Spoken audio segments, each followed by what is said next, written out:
Hey guys, it's Fergmaster here with an episode of Lost there, dialed up on Netflix.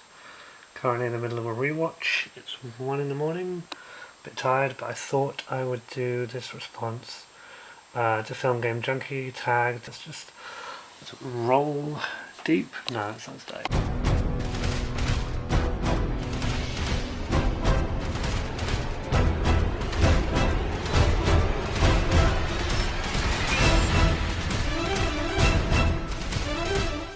First question was, what's your favourite movie of all time, ever?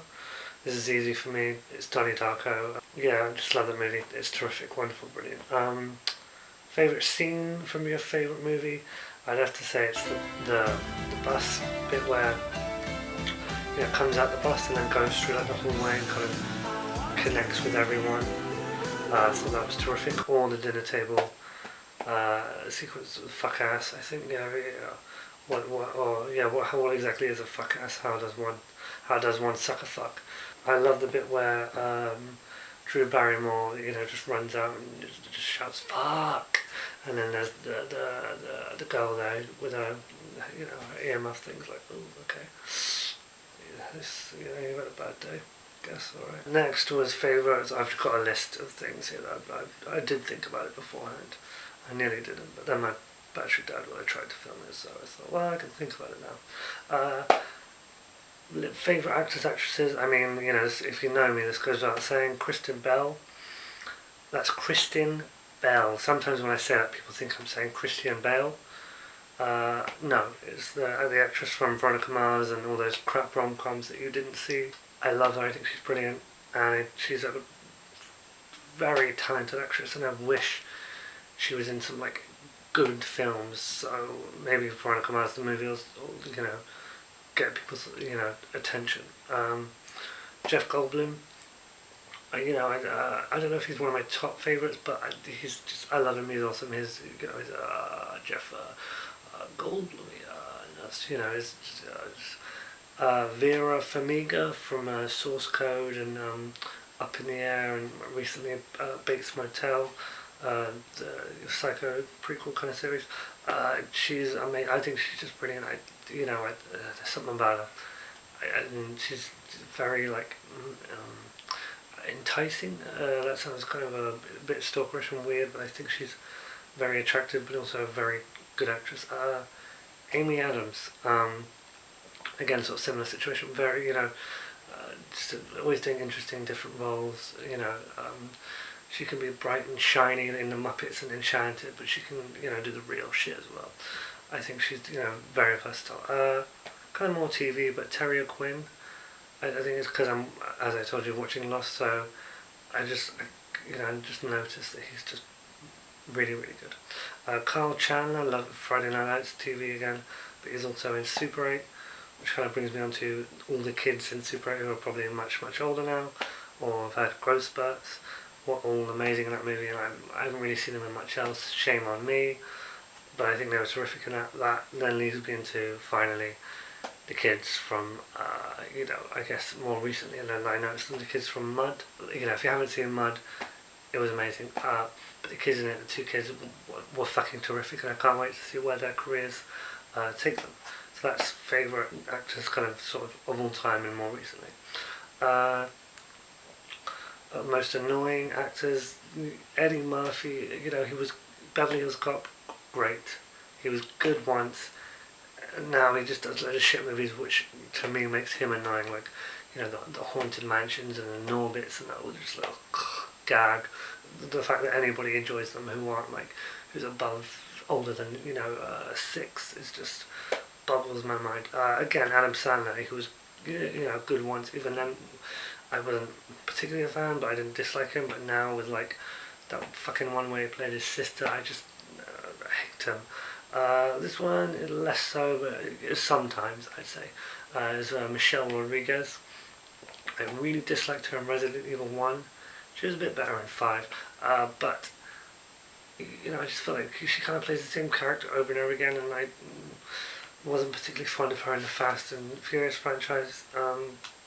She just kind of has this mannish voice, and I don't know. I just think she's just a bit boring.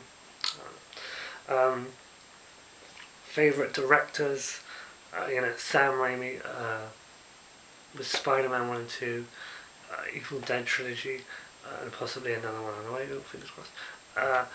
And then, Drag Me to Hell, and even a Darkman kind of, just real interesting director. I love the way he shoots. When he does his Sam Raimi thing, like Evil Dead, Drag Me to Hell, and to a lesser extent it's Spider-Man and Spider-Man 2.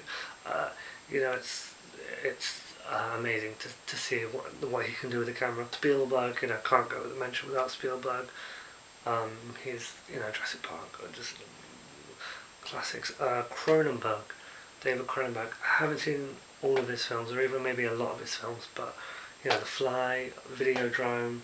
More recently, J.J. Abrams. I really loved all the films he's done so far. I think just his films seem to be getting better and better, in my opinion. MI3 to Star Trek Into Darkness. Again, more recently, Duncan Jones, Source Code, and Moon. Only 2 films, but both terrific. He's definitely, I think he's caught everyone's attention. I'm looking forward to what he does with World of Warcraft. And then, it goes without saying, Edgar Wright with his Cornetto trilogy and Scott Pilgrim. You can't really fault him. Shaun of the Dead is one of the most well-paced, tightest films, and I don't mean tight in the sense of cool. I mean just the pace that it moves at without feeling rushed or compromising character development is amazing. Guilty pleasures. I talked about this a bit in my Q&A video, but since then I've come to the conclusion that you shouldn't feel guilty for enjoying, Sharknado or Clueless or whatever else, the Fast and the Furious, because if you get enjoyment out of them, then fuck it, who cares? You're allowed to. I'm allowed to love Talk, which I watched the other day and thought it was fucking brilliant. But if I were to, feel guilty about them, I would say Fast 5, 6, and Talk would be in that category. But I don't believe in. I don't believe in the guilty pleasure. Toy Story 3 is. I haven't said what the question is. I'm tired. Tearjerkers. I'm saying right. Toy Story 3. Come on. That one got to me like in the cinema. Because it hit me hard emotionally because it comes from the childhood and it's like at the end of it. If this is the last one, which it could very well be, it's the end of a chapter in my life and a lot of other people's lives, and it just was like, wow, this is. And they really like hit that button hard without being like, oh, sad. You watched this as a child. It was just like, wow, I can't believe they did that, and they did it so well. Scariest horror villain. I had trouble with this one because I don't find Freddy. I like Freddy Krueger, but I don't find him scary. Or those guys, and I don't have. I've seen a lot of those, movies horror movies where there's like a guy killing someone. But I would say Vinnie Jones in Midnight Meat Train has a terrific performance and very intimidating. I don't know if I necessarily find him scary. Did I even say the question? Oh my god, I'm so tired. Yeah, so Vinnie Jones in Midnight Meat Train, amazing film also. Number 9, let's take the question this time. A movie that you like or love that everybody else really dislikes. I said here Fantastic Four, Rise of the Silver Surfer. People shit on those films, and I like it. I don't love it, but I like it and I have fun with it and enough to watch it again and be like, oh, I don't get it. Number 10, people a movie you didn't like that people did. This one I had a difficulty with as well. I wouldn't say I disliked this film much as I just didn't love it as much as everyone else, which was Django Unchained.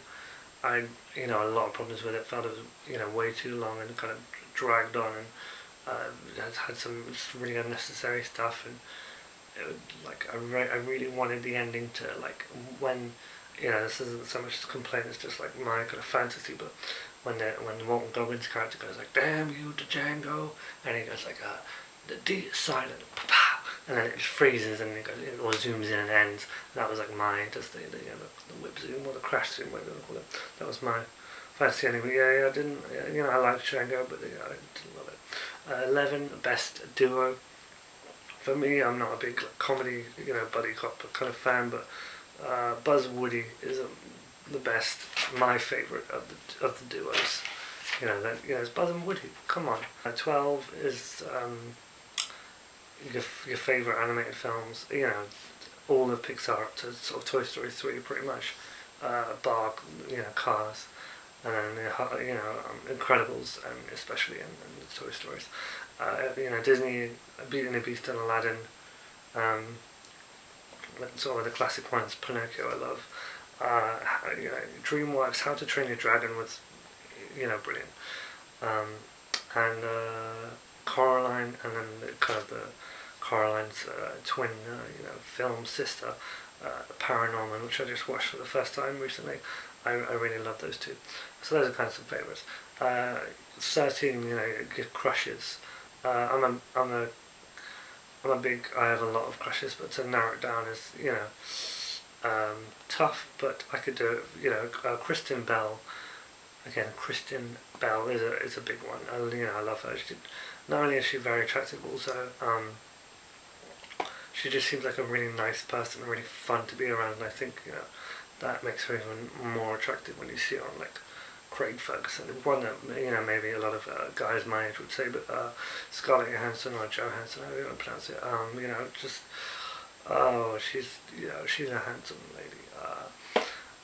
Amber Heard, I think, is very attractive. Ivana Strahovski from Chuck and Dexter. I was crushing hard on her during the second season of Chuck, specifically, but I think she's just gorgeous. And then also lastly, I haven't seen a lot of her work, but I think again she's gorgeous. Laura Vandervoort, who was in Smallville. You know, you'll see if you know who those people are, then you'll see a pattern. That's his type. Oh, okay, I see. 13 was favourite movie villain. Immediately, you know, Hans Gruber from Die Hard, the first one. You don't get better than that. He will not be joining us for the rest of his life. I don't know what that accent is, but Hans Gruber is fucking, you know, he's the shit. I haven't written an answer for the last question because I couldn't come up with it, but I don't remember what it is now. So I just have to look up the questions. I don't have them right here. Oh, a movie that surprised you. You know. I don't know if I have an answer for this. I was looking forward to it, but I was surprised how like funny and good I felt after the 5-year engagement. Again, I was looking forward to it, but I wasn't sure. I was hoping it would be great, but Chronicle definitely, I don't know if it surprised me, but lived up to my hopeful expectations of being a really good movie. Yeah, I just saw it on my shelf, so I say Gremlins 2. You know, I don't remember how bonkers it was. I remembered watching it as a kid and enjoying it, but I came out of that movie, or came out of my room after watching that movie, and it was like, that was the fucking most insane, bonkers, awesome thing I've ever seen, and I needed, you know, to watch it again right now, although I didn't. But I was like, I can't believe what they did in that movie, and I'm 100%, you know, for it. So that's that. I don't know if I'll tag anybody. If you're watching this, I'm going to tag DVDM specifically because she hasn't made a video in a while, and I feel like if she said, you know, I'm not buying as many Blu-rays or at all, even, or DVDs. So, you know, nothing to talk about. So now you have something to talk about. I don't know, she said maybe her camera was broke or something. So, you know, borrow someone else's and make a fucking video. And I'll, you know, I don't know who else. I'll tag the DVD update Matt and Zombie Matt as well, because he's back in the game. So yeah, if you want to do a response, just do it. I'll see you on the next one. Peace. Subscribe, motherfuckers. Yeah, bitches. Where am I going with this? Who fucking knows?